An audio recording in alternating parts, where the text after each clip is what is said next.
The story begins as we see a gate being opened, with two women watching on in terror. Standing in front of the gate, we meet Zon. The gate opens and a mythical beast known as the Kirin steps out. The Kirin asks why he opened the gate, and Zon says he is there to take its power to heal his sick mother. His arms burst into flames and he attacks. He lands a devastating blow on the beast's head, but to no avail. He is quickly overwhelmed by the beast's speed and he is sent flying. He holds his arm as it appears broken, but he smiles, activating his Phoenix Burst ability. His arm is restored as he attacks once more. He throws a large stone pillar at the beast, but the Kirin shatters it with ease, pushing Zon back once more. Suddenly, there is an eruption of ice from the ground, and both Zon and the Kirin are frozen. We meet Shen, the axis of ice, followed by the other elemental axis, earth, wood, and metal. At this moment, we see a baby Kirin emerging from the gate and running off. The Kirin breaks free from the ice while dodging an attack from the metal axis. It transforms into a more demonic form and attacks Zon once again. Zon barely manages to defend himself, and after their clash, he is left heavily wounded. The beast kidnaps the two women, and Shen tries to stop him, but his attacks are blocked with one hand and he is blown away. The Kirin states that the demon realm is now in chaos, and that they must find his son in order to save the two women. 3 years later, we see a village in the mountains, where we meet a young girl named Sue. She returns home after collecting herbs, and she greets an old lady as she stops for water. We're introduced to the 6th and 7th elders of the village. They talk about how they've been feeling healthier thanks to the village's special elixir. They greet Sue as she runs by, and Sue arrives at the pharmacy, handing over the herbs to the 5th elder. After that, she rushes to find her father, but ends up running right into him, causing him to smash his pot of medicine. Her father is the 3rd elder-in-chief of the village. He cleans up the broken pieces, telling her she needs to be more careful. He hands her some money, and tells her to buy a replacement pot from the old master up in the mountains, but he warns her to stay on the path so she doesn't get lost, and Sue sets off right away. Along the way, she meets 3 shady-looking masked men. As they approach her, she gets nervous and tries to hide her money. They tell her they are travelers looking for the village, wanting a place to rest. She nervously gives them directions to the village and they head off, but Sue is scared by this encounter and quickly runs off. However, she trips and ends up rolling down the hill. She comes to a stop and realizes that she is now lost. As she gets up, she finds herself in front of a large warning that reads, "The Spirit Fog Hill."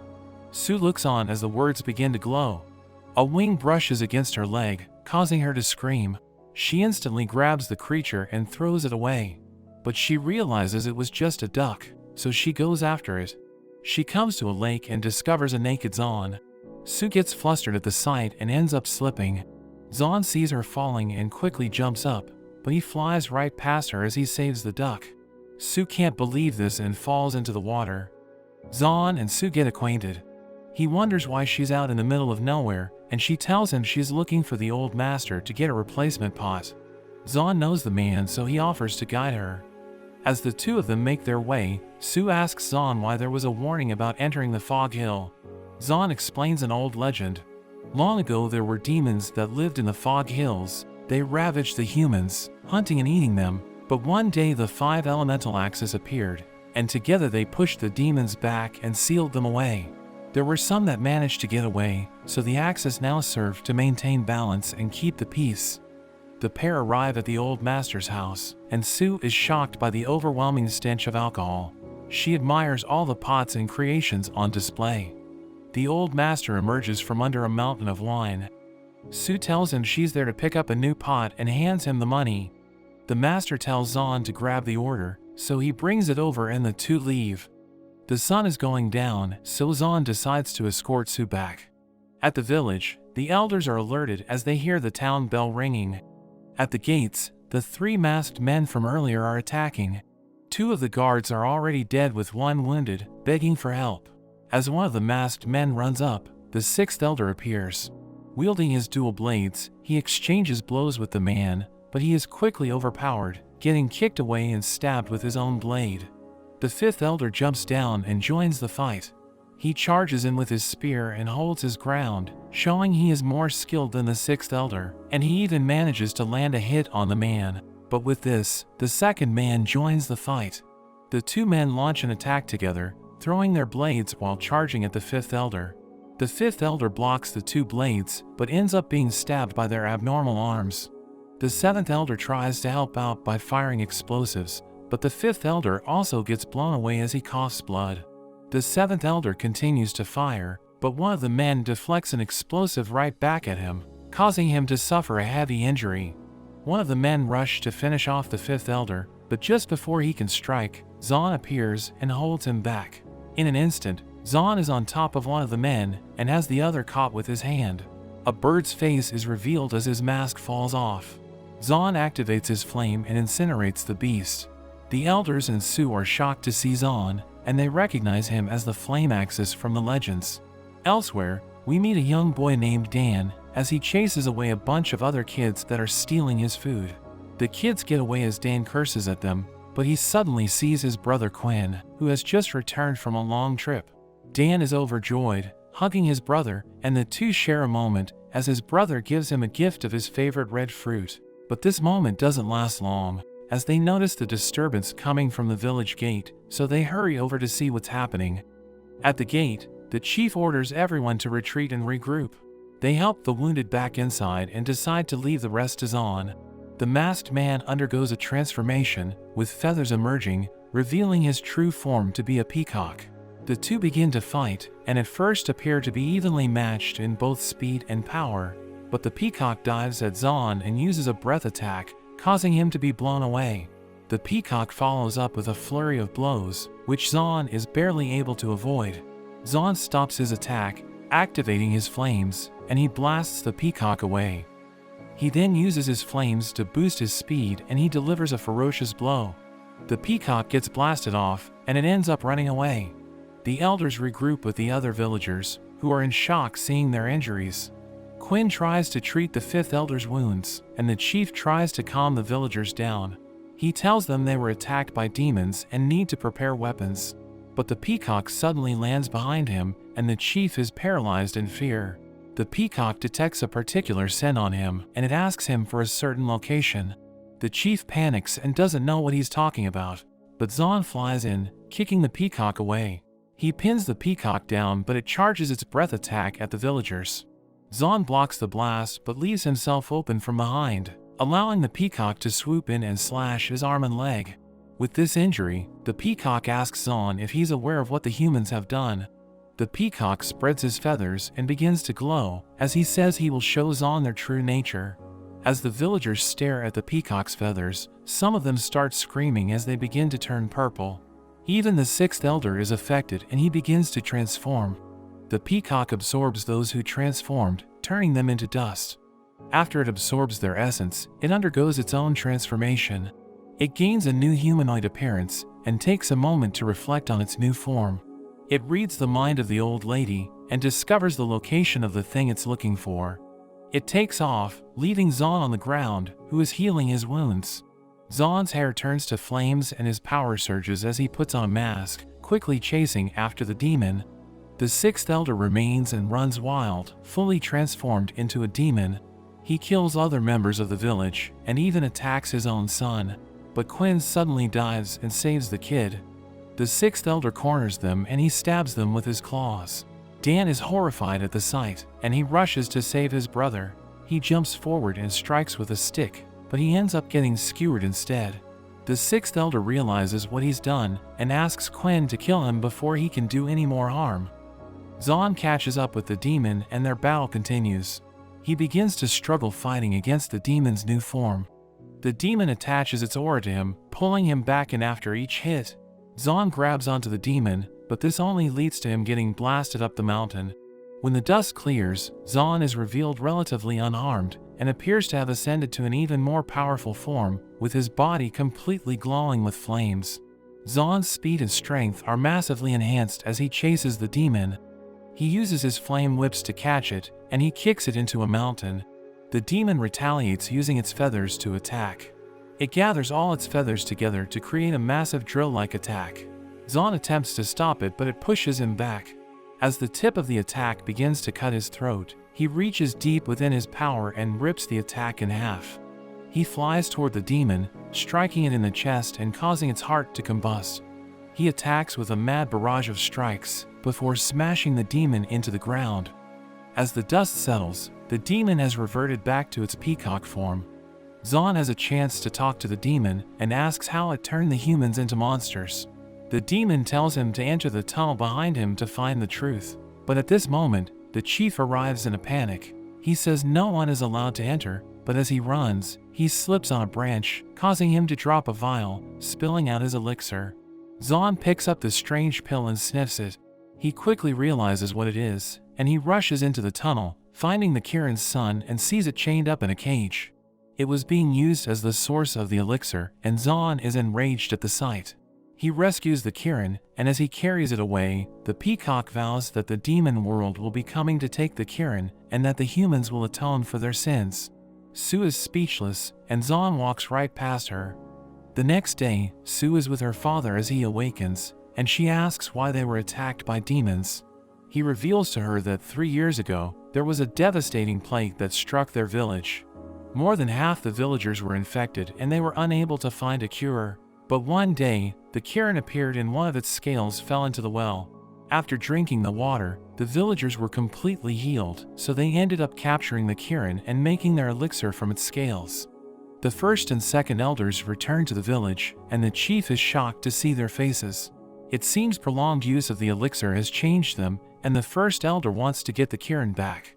Sue wants to learn more, so she volunteers to help, saying she is acquainted with Zahn, so the first elder decides to send his associate Chi with her, and says he will catch up once he has gotten adjusted to his body. Deep within the fog hill, we see that the primal demons, Asmodeus, the beast of insanity, and the beast of greed are sealed away. They receive a report about the peacock's death, but Asmodeus thinks Zahn must be weak after the fight, and he thinks this is their chance to capture the Kirin, so he orders his 3 demon generals to go after Zahn. The smaller demon Mara suggests working together, but the other demon Sancho isn't interested, so they head off separately. The lesser demons scatter as the flame axis Jin appears. He is joined by the other elemental axis because they felt a disturbance with the seal. They notice that the peacock demon is missing, and the Mel axis gets closer to examine the barrier. He thinks that 3 years ago, when Zahn was critically injured, the fire seal must have weakened, and he finds a hole in the barrier. The other axis wonder how the peacock managed to escape, and the Mel axis notes that the peacock had the power to split his body, so he must have used that power to escape through the hole. A bird arrives at their location, informing them that the peacock was already defeated. They are shocked to learn about this, but they know that only Zahn could have done this. The Mel axis tells Jin to repair the fire seal, and he tells the rest of them to return to their posts. Meanwhile, we see Zahn, together with his duck companion Sui. They head into the fog hill with the Kirin, and Zahn hopes he can save his mother and his friend. He looks out in the distance, to where they need to go, but he suddenly feels an intense pain in his neck. We see Sue and Shi as they reach a lake in the fog hill. She tells Sue to be on alert, because they could come across demons at any time. She uses her powers, and she is able to sense that the Kirin is somewhere nearby. Sue fills up her water bottle, but she sees a phase and jumps back. 2 demons appear, and they start charging at Sue. But Chi jumps in the way, and she starts fighting against the 2 demons. She easily cuts through the crab, and she jumps on the other, finishing it off with a shot from her bow. Sue is relieved, but Chi tells her it's not over, as Mara suddenly appears. Chi tries to shoot him, but he blocks it with his water and he gets up close to her, fighting with his fan. He fires blades from his fan, and Chi is pushed back. She can tell he is tough, so she decides to work with Sue. They split up, and Sue shoots with her crossbow. They shoot Mara from all sides, and Chi charges in to stab him, but he ends up stopping it with his mouth. Mara charges up a lightning attack, shocking Chi, and it also spreads to Sue. Mara is about to finish them off, but Zahn suddenly punches him as he arrives, throwing Mara away. Mara gets back up, and he gets excited when he sees the Kirin. He rushes at Zahn, and the 2 exchange blows, but Zahn manages to grab onto him, delivering a barrage of attacks, and he even destroys Mara's fan. Mara recognizes him as the flame axis, but he thinks he has the advantage since he can manipulate water. He crashes into Zahn with his water, but Zahn activates his fire, creating a huge flame that instantly vaporizes all of the water, burning Mara, and he falls to the ground in his primitive form. Zahn prepares to finish him off, but he suddenly feels the pain in his neck. Mara takes this chance, and he suddenly swells up, as he prepares to self-destruct. He explodes in a huge burst of water, and everyone is swept away. Meanwhile, we see the fifth elder as the first and second elders treat his injuries. His wounds are too serious, so they decide to use the elixir to heal him, and we see demonic energy entering his body. When Zahn wakes up, he finds that Sui is gone, but he still has the Kirin. As he gets up, he suddenly notices Chi beside him. He sees a peculiar mark on her shoulder, but she suddenly wakes up, thinking he's a pervert, so she slaps him and jumps away. At that moment, another demon named Bao appears. It seems the demon has a grudge against Zahn, and he says he has trained for the last 10 years to get his revenge, but Zahn doesn't know who he is. The demon charges at him with his sword, and his orb splits up to attack Zahn. Zahn gets the upper hand, disarming the demon's sword, and he attacks with his fire, but Zahn recognizes the demon's old wound. His neck hurts, causing him to lose power, and the demon kicks him away. Zahn remembers who he is, and in a flashback, we see that 10 years ago, he was the guardian of the Fog Hill. Bao and his friend Wei are trying to escape, but Zahn says he will never let them leave and harm people. Wei is weak and on the verge of death, but Bao thinks it's because he hasn't had any human blood in a long time. Bao is desperate to save his friend, but Zahn easily knocks him back. Zahn prepares to finish him off, but Wei suddenly tries to save him, and he gets blown back instead. Bao becomes enraged, charging at Zahn, but he creates a flame sword and cuts off Bao's arm. Back in the present, Bao says they were only trying to survive. Zahn prepares to fight, but he can't use his power, and Bao blows him away, smashing him into a boulder. Bao notes how weak he is, saying that he's even weaker than he was 10 years ago, and he calls him a disappointment. Bao attacks with the spikes from his tail, but she suddenly defends him, blocking all of the spikes, but she drops the pouch of her elixir pills. She notices she was hit by one of the spikes, and she realizes she's been poisoned. Bao grabs her pouch. He instantly recognizes the Kirin's smell, so he quickly takes the pills. Zahn tries to use his divine power, but there seems to be a parasite in his neck that stops him. Bao prepares to finish him off, but he's suddenly hit by a green flame, and the flame axis Jin appears. Meanwhile, Su wakes up and she finds she is with Sui. Su reveals she lost her memories 3 years ago after getting sick, and she says she's looking for Zahn and the Kirin to get answers. Sui thinks she is weak, so he recommends that she get out of the Fog Hill while she still can, but Su wonders what a duck like him can do. However, Sui claims he is actually a powerful sage, but he is currently sealed. They decide to stick together, and Sui leads the way, tracking Zahn's scent. Jin approaches Zahn. He suddenly grabs him and he blames him for their mother's death. We learn they are brothers, and Zahn says that their mother is still alive, saying he is on his way to save them. He explains how he spent the last 3 years looking for the Kirin, and he is headed to the Aegis Tower where he can exchange the Kirin for their mother. Jin finds this hard to believe, and he punches Zahn in the face, but there are flame seeds that drop, and they cause Jin to think of their past. We see that in the Fire Clan, Zahn beats all the other boys, showing off his control of fire, and he passes his test with the top grade. He tells his mother about the result, and he enjoys a delicious meal. He suddenly asks her if there is a way for someone to improve their flame in a short time. His mother knows he is asking for his brother's sake, but she tells him there are no shortcuts. Zahn mentions the barren flame, which he heard could instantly boost a person's control over fire, but his mother suddenly reprimands him, saying it doesn't exist. She tells him that countless people died going into their clan's forbidden area, looking for the barren flame, but no one has ever found it, so she forbids him from going. Zahn goes to find his brother, who we see is training hard, but he struggles to control his fire. Zahn arrives, mentioning how he got first place in the test, but Jin isn't happy about it. Zahn tries to cheer him up, telling him he'll be able to pass on the next test, but Jin doesn't want to hear it from him, calling him a genius who has it easy, while no matter how hard he trains, he still can't control his fire. Jin runs off saying he hates him, and Zon sees that his brother trained to the point where his hands were bleeding. Zon sneaks into their clan's forbidden area, but he slips and starts falling down the mountain. He narrowly avoids a spike, and magma bursts out at him, but he manages to dodge it all and make his landing. He becomes shocked when he notices a number of skeletons, and he thinks that these must be the other people who came looking for the barren flame. He looks around for a few hours, but the extreme heat takes its toll on him.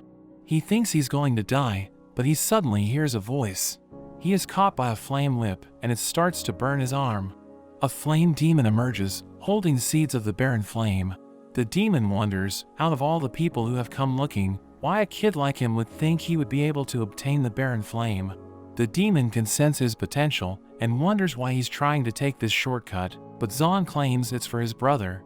The demon drops the flame seeds into the lava to taunt him, but Zon thinks about how his brother has struggled, and he bursts with divine energy. He gets free, and he plunges his hand into the lava to save the seed. The demon is shocked, and Zon suddenly smashes him, grabbing him by the neck. The demon recognizes his power, and he ends up submitting to him, revealing his mission was to await the true heir of the Fire Clan, swearing to serve Zon, and he attaches himself to his body.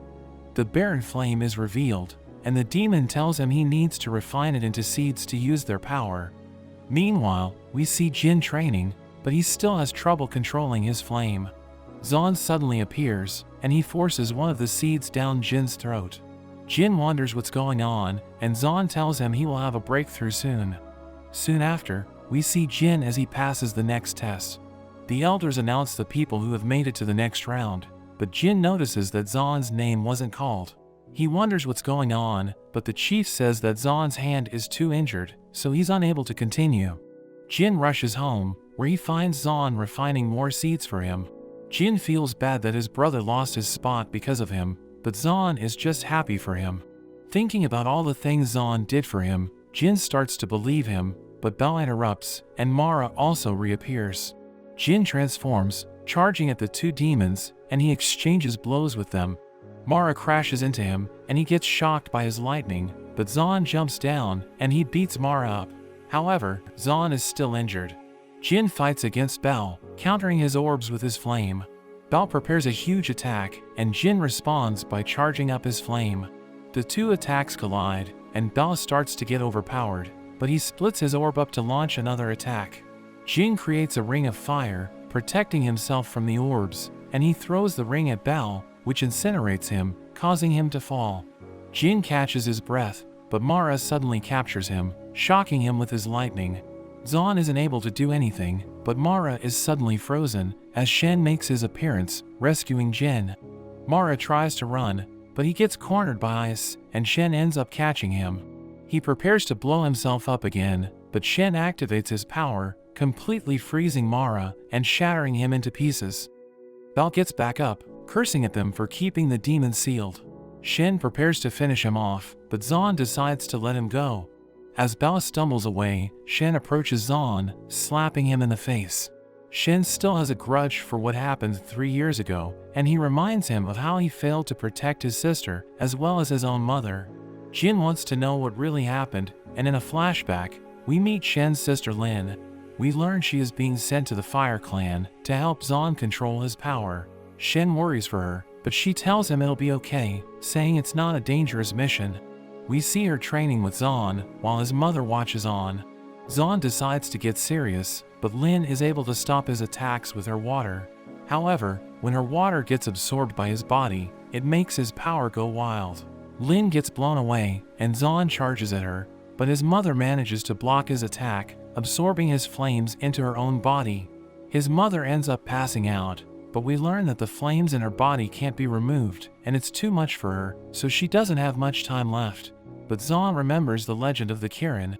Jin realizes he went to the Aegis Tower to save their mother, but Shen notes that because of his selfish actions, he jeopardized the 1,000-year-long peace against the demons. Shen notices the Kirin, and he decides to take it away, telling Zon he has become too weak to finish the job, but Zon insists on correcting his own mistake, begging Shen to give him a chance, but Shen just walks away. Zon suddenly unleashes his divine power, rushing at Shen and attacking with a barrage of fire. Shen transforms, barely stopping his attack, and the two are blown back. Shen is shocked that he still has so much power, and he thinks he needs to go back and maintain the water barrier, so he hands the Kirin back to Zon, but warns him that if he fails to save Lin, he will kill him himself. The two brothers turn to Chi, and they recognize she is from the Wood Clan. Zon notices she is paralyzed after being hit by Bao's attack, so he decides to take her with them. Meanwhile at the village, we see repairs are underway, and a group of villagers approach the chief, asking about the condition of their family members that they brought in for treatment after the demon attack. But the chief assures them all that everyone is fine, and that they are just being treated outside of the village. However, in reality, they are all being kept in the dungeon, and they are being used as test subjects to study the limitations of the elixir. Meanwhile, we see the fifth elder has recovered, and thanks to the elixir's power, he has even experienced an increase in his strength. He is approached by Quan, who asks to become his disciple. The fifth elder questions his motives, and Quan says he was powerless during the demon attack, so he wants to learn how to fight, so he can avenge his brother and protect the village. The fifth elder decides to accept him, but as they walk, Quinn mentions the rumors going around the town that it was the elixir that caused the villagers to turn into demons during the last attack. But he thinks that would be impossible, because Sue also took the elixir for her illness, but she didn't transform. He wonders if there might be two different elixirs, but the fifth elder suddenly attacks him, pinning him against a wall. Quinn doesn't know what's going on, and the fifth elder starts to get taken over by his demonic energy, delivering a devastating punch. He narrowly misses Quinn, but warns him to never mention the elixir again. Meanwhile, we see Sue and Sui are lost and exhausted. Sui comes up with a plan, revealing special herbs he has collected, and he notes they are the Kirin's favorite food, so he plans to use it to lure the Kirin in rather than looking for it. They cook up the herbs, and Sui makes 3 different vials. Sue wonders why there are 3, and Sui mentions that in the ancient books he has read, there are 3 distinct smells the herb can have. Sui unleashes the first vial, but it turns out to be disgusting, causing them to vomit. They find a new location, and Sui unleashes the second vial. It's surprisingly fragrant, and a flower approaches from the water. As Sui inspects it, a monster suddenly appears, and the two run away. They are about to be eaten, but Sui uses the first vial again, taking it out in a single hit. Sue is exhausted, but Sui is confident that the third vial will be the one to succeed. He unleashes the vial, but nothing seems to happen. However, at that moment, there is suddenly a noise from a bush, and the two get excited. They quickly sneak up on the creature, grabbing its tail, but it turns out it isn't the Kirin. Meanwhile, she wakes up, and finds her wounds have been patched up.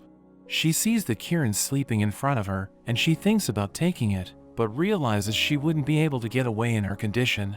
Zon enters the room, glad that she's okay, and he asks her to give him a hand.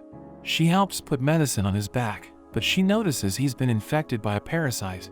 She notes that the parasite will inhibit his abilities and cause him unbearable pain if he tries to use it. Zon wonders if she has a way to cure him, but she claims she isn't strong enough. However, she gives him medicine to help suppress it for the time being. Zon thinks it must have been the peacock demon who planted the parasite in his body, but he is determined to continue on with his mission. Jin decides to go with him, but Zon tells him he needs to watch over his barrier. Jin insists he's also responsible for saving their mother, and Zon ends up agreeing to let him come along. Meanwhile, we see the second elder in the fog hill, looking for the Kirin. He suddenly notices something, and we see Sue has been captured by a strange stone monster. The second elder decides to save her, turning yellow, and jumping down to them. He instantly smashes the cage, grabbing Sue as he turns purple and runs away, but his path is suddenly blocked, and the creature surrounds them on all sides. The second elder turns yellow again, smashing one of the walls, but it instantly regenerates, telling him it's useless. The creature can tell that his yellow form boosts his power, while his purple form boosts his speed. The second elder thinks he needs to signal his brother for help, and he tells Sue to grab his flare from his belt, telling her to throw it when he creates an opportunity. The second elder goes wild, smashing the walls, and causing as much damage as he can. Sue gets the chance, and she manages to get the flare through. The creature realizes they are calling for backup, so it decides to quickly end things, as it restrains the two of them. but the first elder and his associate Kong arrive. The creature seems to get scared sensing them, but it's actually Sancho who they are afraid of. The first elder and Kong are blown to the side, and Sancho starts charging at the stone creature. The creature transforms into a giant turtle, catching Sancho's attack and surrounding him with stone. They attack using stone spikes, but it's not enough to penetrate Sancho's skin.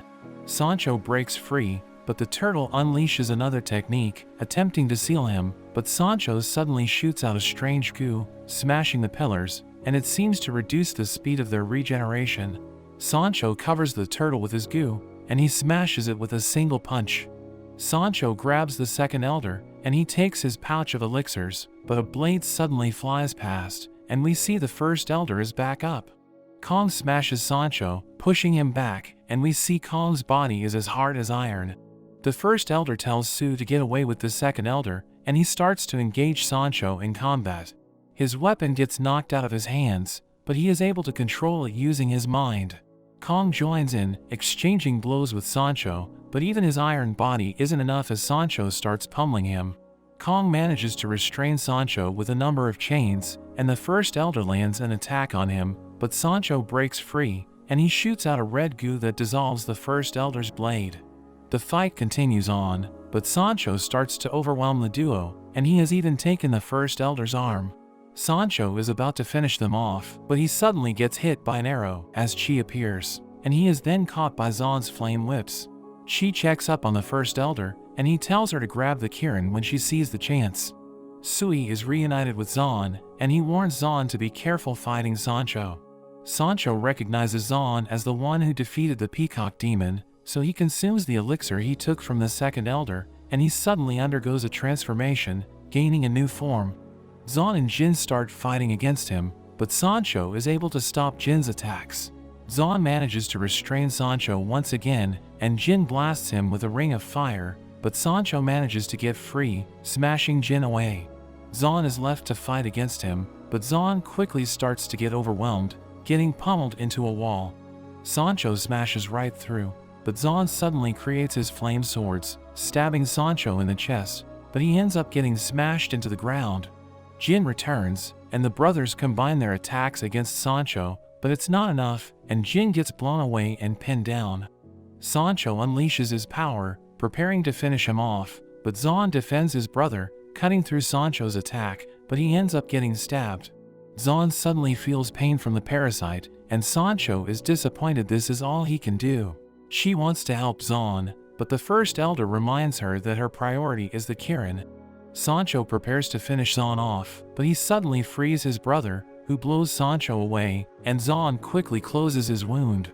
However, Sancho comes right back, smashing Jin, but this causes Zan to lose it, activating his divine powers, and he even removes the parasite from his body. In an instant, Zan lands multiple strikes, and he blows half of Sancho's body away. Sancho tries to retaliate, but Zan blocks everything, and he launches a final flame strike, which completely incinerates Sancho, as well as everything around him. Everyone is shocked at the display of power, but Zan collapses, completely exhausted. It seems Jin is also okay, but he is suddenly taken hostage by the first elder. The first elder demands for the Kirin, and Zan has no choice but to agree. She prepares to grab the Kirin, and Zan realizes she was after it the whole time. She manages to grab the Kirin, but the area starts to collapse. Zan wonders why a person from the Wood Clan is breaking the peace, and she has doubts about what she's doing, but the first elder reminds her that she needs the elixir to improve her wood abilities, saying she will go back to being a nobody without it. She can't go through with it, and the area around them starts to crumble. The first elder throws Jin away, but he starts to fall off the cliff. Zan has no energy to get to him, but he manages to catch him with his whip. Zan is about to slide off as well, but Sui tries to pull him back. She quickly helps pull Jin back up, but as she does, Zan falls down instead, but he is just glad he saved his brother. The first elder suddenly returns, stabbing Chi from behind, and he runs off with the Kirin. Meanwhile, deep in the fog hill, the fire seal becomes weakened, and Asmodeus recognizes it's their chance to get free. He unleashes his power, shattering the 5 elemental seal, and he is finally free after 1,000 years. The other demons cheer for them, and Asmodeus declares that it's time to take back the world from the humans. But that's where this video ends. Remember to like and subscribe to the channel. Thanks for watching, and I'll see you next time.